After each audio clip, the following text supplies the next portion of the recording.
3 ways to lead a stress-free remodel. Really? Stress-free? That's saying a lot. Well, let's define our terms. There's a lot of parts of a remodel that can stress you out. You can worry about costs. You can feel the pressure of timing. You can feel strife within your household unit as you remodel. This is super common, and if it's happening to you already, don't blame yourself. Just listen in. You can really help to remove or reduce the struggle within yourself and your household about planning a home update. So when I say lead a stress-free remodel, I'm really talking here about the leadership today, which is no joke, let me tell you. Today I'm going to share 3 strategies for making decisions within your household about what you want to do to improve your house. Because getting everyone on the same page about something as important to you as home improvement can be a real challenge. If you're all on your own, that can come with its own stressors too. This is where I often find myself when I'm thinking about choices for my own home. So I'll have advice for you if that's you as well. Stay tuned. Hey there. Welcome back to Mid-Mod Remodel. This is the show about updating MCM homes, helping you match a mid-century home to your modern life. I'm your host, Della Hansman, architect and mid-century ranch enthusiast. You're listening to Season 10, Episode 3, or in this new system, 1003. Going on from here to eternity. So what's new? If you've been following my social media this week, you'll know that I have been all about the exterior update. I've been talking about this on Instagram. I've been answering questions about it. And I did a live with Sarah Yearout of Mid-Century Homes in Boise about it on Wednesday because this weekend, I used the power of the Midwestern phenomenon, the potentially last nice weekend to do outside work this year, to encourage myself to get out and paint my garage door to match the siding. Now, hopefully this is not actually the last nice weekend to do things outside, but that idea kicked me into gear, and I know it motivated a lot of you as well because you sent me messages about it in Instagram DMs. What I did was to paint my garage door and the trim around it from factory finish white to the dark gray color of my house. I also painted the trim around my front door from white to gray and the back door to the garage, but I didn't even snap those for social. Still on my list, which I didn't have time to get into, was to paint the downspouts to match the siding and the window trim, at least the outer, thicker portion of it, to match the house. This is really a process of me putting my money where my mouth is and meeting my own standards. What I recommend to all of my clients is that for a sleek, modern, mid-century house, you actually don't want that high contrast, cute white cottage style trim around your windows, doors, and garage. You want a more minimalist, effective monochromatic look. I think about this all the time because I meant to do this at the beginning of my remodel process, way back when I bought my house 6 years ago, and instead I let the pressure of oncoming winter limit my scope and left all the trim white because it seemed simpler.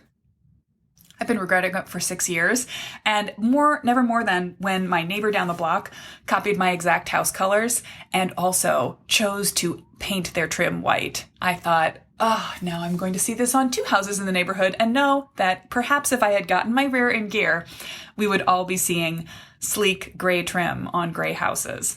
Nevertheless, if you've got questions about updating the exterior of your house, then I want to point you towards the highlight that has all the commentary and questions I've answered this week. That's on my Instagram page. And also you can go to the free resource I've made a long time ago about updating your front door. Get that and read the in-depth blog post about exterior updates at 3 different levels at midmod-midwest.com/front door.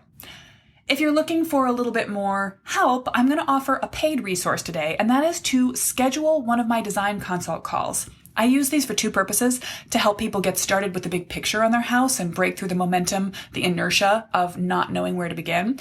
And also, I use these 1-hour consults for SOS design details. I'm going to be talking about this in more detail in a later podcast episode, so stay tuned. One last item of business, we are still looking for just the right designer to join the Mid-Mod Midwest team. We're still hiring. So if you know that person or you are that person, come and say hello. Drop your details into the form on our website at midmod-midwest.com/careers.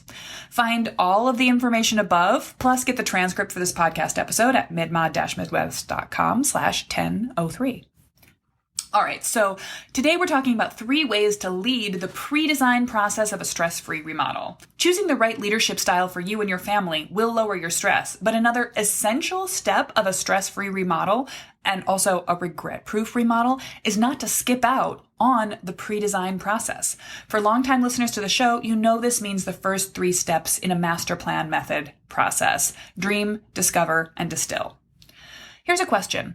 When you see a beautiful house photographed well in a magazine spread, do you ever ask yourself, do the owners of that home like it?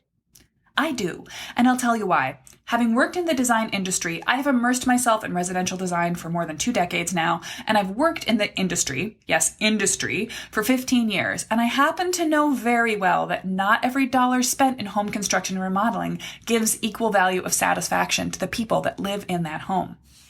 Ending up with remodeler's regret can occur in several ways, even on the most beautiful, magazine-worthy of projects. This first one happens all too often with clients of mine. They come to me because they move into a house that they regret someone else has remodeled. This is true to a certain extent in my own home. While I appreciate many of the long-term update solutions the previous owner made right before he sold it to me, those gutter guards, I will never regret those. But I sort of wish he hadn't replaced the windows. I might have decided to replace them or not, but I would have made a different choice for what to put in. And I have often regretted the replacement of the original charming garage door with cute little windows in it. But that's neither here nor there. Many of my clients come to me with a potentially charming ranch that the previous owner or flipper just HGTV'd the heck out of, and now they want to roll back those, in our opinion, mistakes.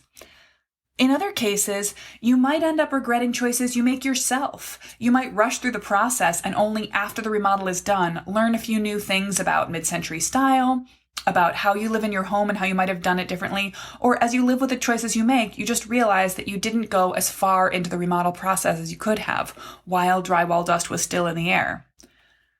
There's a third way. You can run into the fact that you work with someone, a pushy contractor with a simple vision for how to do the work most efficiently that doesn't listen, or even a designer who's not a good enough listener to what you wanted for your home and ends up steering you in what for you is the wrong direction. Now, I never want to be the designer or the advisor who points my mid-century home clients in the wrong direction for themselves and their homes.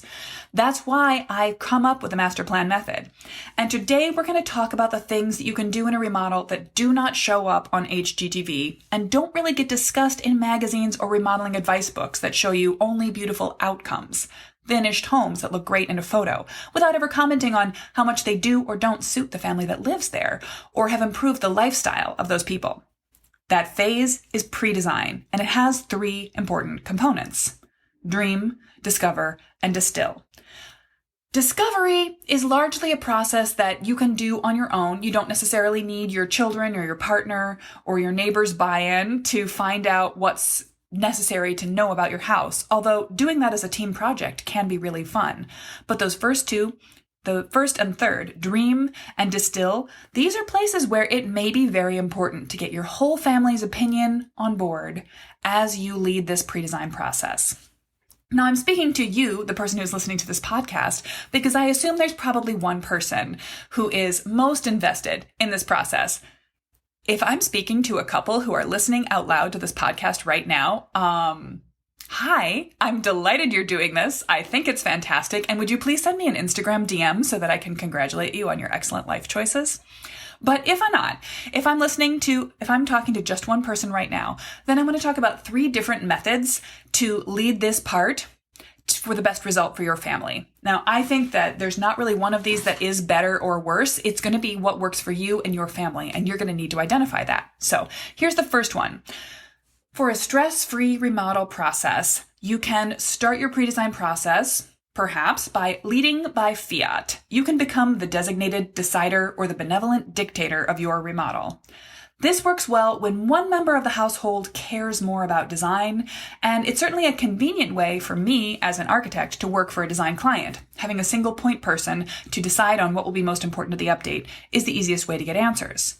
But beware. It's not easy being green. It can be hard to be the sole decider and have to make choices for everyone.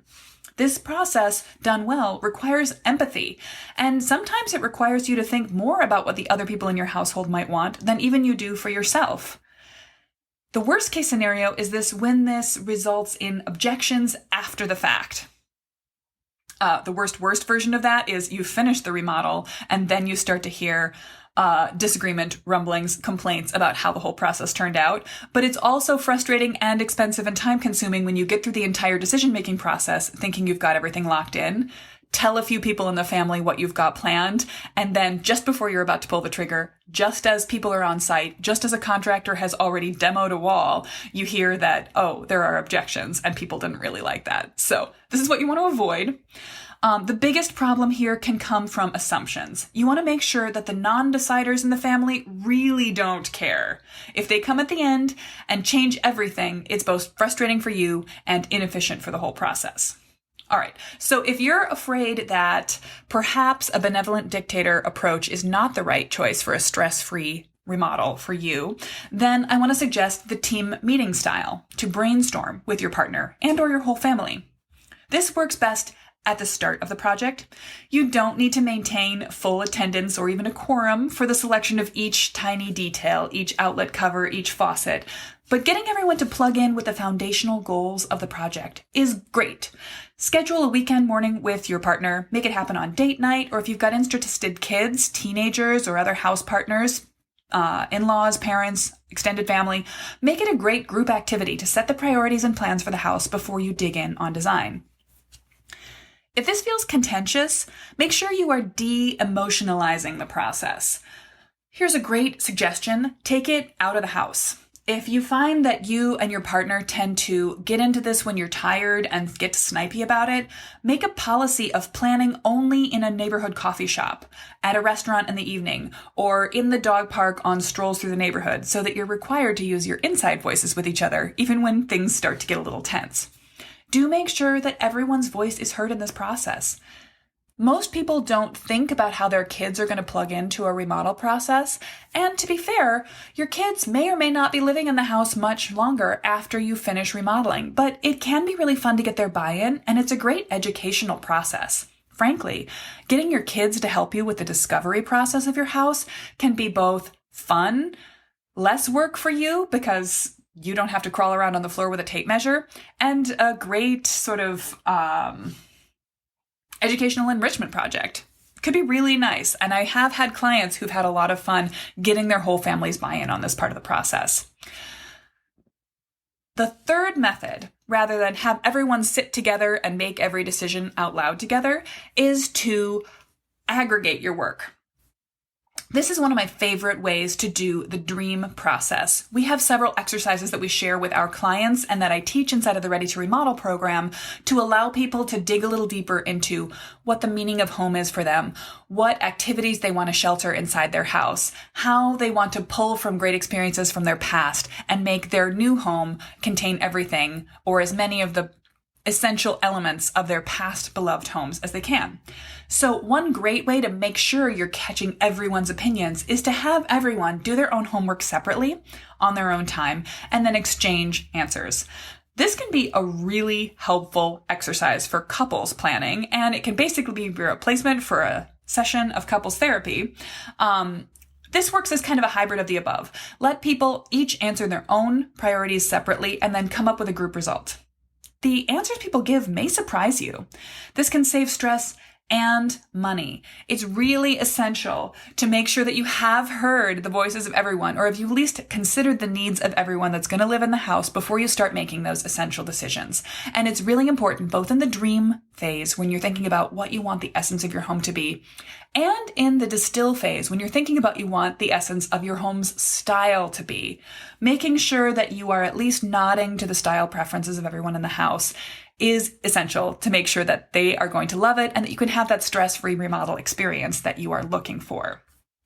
All right, what if you're a fourth case? That's 3 ways to get group work done, either all by yourself, in full team meetings, or as a hybrid, getting everyone to submit their opinions and then have someone aggregate them, or in a group meeting, aggregating them. What if you're alone in the process and you have no one to bounce your ideas off? This is where I live in my remodel process, and sometimes it results in a lot of going around in circles. But I also have learned over time to phone a friend. And for that, I mean most specifically my mom and my sister. They are my echo chamber, my bounce back board. Whenever I'm wondering about what color vintage lights from True Tone light bulbs to order for my Christmas lights this year, when I'm wondering, should I go ahead? Is this the weekend I should paint my garage door? I'll send them a text and just ask the question. Sometimes I honestly don't even care what their response is. Hi, Mom and KJ. And sometimes I really value their feedback. But having someone else to say your ideas out loud to is really helpful. For those of you in the first category of those 3 different leadership styles, if you're trying to be a benevolent dictator, know that it still helps to have someone to bounce your ideas off. And if your partner or spouse does not care what's going to happen in the remodel, then you might want to seek out another remodeling buddy. Finding a remodeling buddy can be a friend of yours who just cares about what's going on in your life, but if they are not a remodeler themselves, they might not be quite the right person to give you accurate feedback. One of the reasons my sister makes such an excellent remodeling consult person is that she's also in the process of making updates to her own mid-century home. I provide her with architect advice, and she gives me little sister sassiness, and we both benefit from the relationship of having someone to rein in the craziness and also encourage fun design concepts. If you're looking for a good remodeling buddy, the best person to be your friend for making choices for remodeling a mid-century house is another person remodeling a mid-century house. You might find people like that inside our Mid-Mod Remodel Facebook group, or even more intensely, you will find people who want to share your decision-making process inside the Ready to Remodel program. So get yourself on the wait list for our next opportunity to join that program if that's you. And if you really just need someone else to tell you what to do or to listen to you and tell you back what it sounds like you really need to hear, then call up Mid-Mod Midwest. There are 3 ways to work with Mid-Mod Midwest. My best recommendation for a really successful, stress-free remodel is a master plan. Let us create a master plan for your home. We will help you explore the house you have and what you want for it. Then we'll solve your problems, the ones you bring us, and ones you didn't even know you had, with design options that exceed your expectations. We'll put it all together into a document to record everything you want to achieve in your home, which you can use to explain to a contractor what's on your mind and get everything done as efficiently and inexpensively as possible, or to keep yourself on track through a number of phases or years to tweak your home as it becomes ever more perfectly aligned with your vision of how to live well in your home and improve its mid-century style. The second way for Mid-Mod Midwest to help you is if you want to DIY your own master plan. Join the Ready to Remodel program. I will walk you through the 5 steps of a perfect master plan process. Get guidance, advice, and ongoing support for your own planning process. In the past, this program has been only available to discrete cohorts, which launch at the same time and go through as teams of remodeling buddies together, but stay tuned, because soon Ready to Remodel is going to be ready to meet you whenever you are. For now, get on the waitlist, midmod-midwest.com/waitlist, because later this year we'll be announcing that you can sign up for Ready to Remodel and take it at your own pace whenever you're ready. Or again, if you just need an injection of decisiveness into your process, sign up for an hour-long consult with me. You can sign up today. I love going deep and constructing a big picture master plan. That type of hour consult is meant to break up the roadblocks and frame out your whole remodel. And the other kind of hour consult we offer is the SOS design decision, where we work out the key decisions for one small area. On one call, I once detailed every single element of a complicated replacement front door selection. I've also helped people plan the entire look for the update of the front of their mid-century home. This is a great opportunity to get that advice you need that you're not finding in other places, and to get it from a professional who spends all day, every day thinking about the best way to improve mid-century homes. So let's summarize what we just talked about. The best way to ensure a stress-free remodel, to ensure that your remodel fits your life, fits your budget, and preserves or improves the mid-century character of your home, is to start with a solid pre-design phase. That way you'll end up with something that's not only magazine quality beautiful, but actually suits the life that you and your family want to live in your home. And for the leadership part of that stress-free remodel, there are 3 different ways you can go about leading. You can lead by fiat and make the decisions for everyone, knowing that they are relying on you to take care of it. You can lead by committee and make sure that everyone comes together to brainstorm at each of the key design phases. Or you can have everyone put in their own design thinking and then pull it all together to make sure that everyone's thoughts have been heard as you move forward. And if you're working alone, making all the decisions by yourself, then the best way to cut down on your stress as you remodel is to get a little bit of outside help as you make your decisions.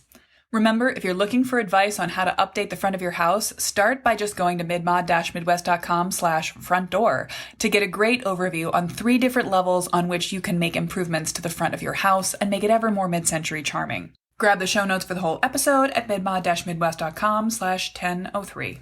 Whether you're suffering from too much input from your friends and family or not enough advice getting outside of your own head, I hope I've given you some helpful tips on how to lead a stress-free remodel today. I'd love to hear about how your remodeling stress plays out. Send me a DM on Instagram with what's bugging you the most, or pop into the Mid-Mod Remodel Facebook group and tell us what's been working well for you and what's been causing you some remodeling stress. Whatever happens, we want to make sure that your Mid-Mod remodel turns out as stress-free and regret-proof as possible.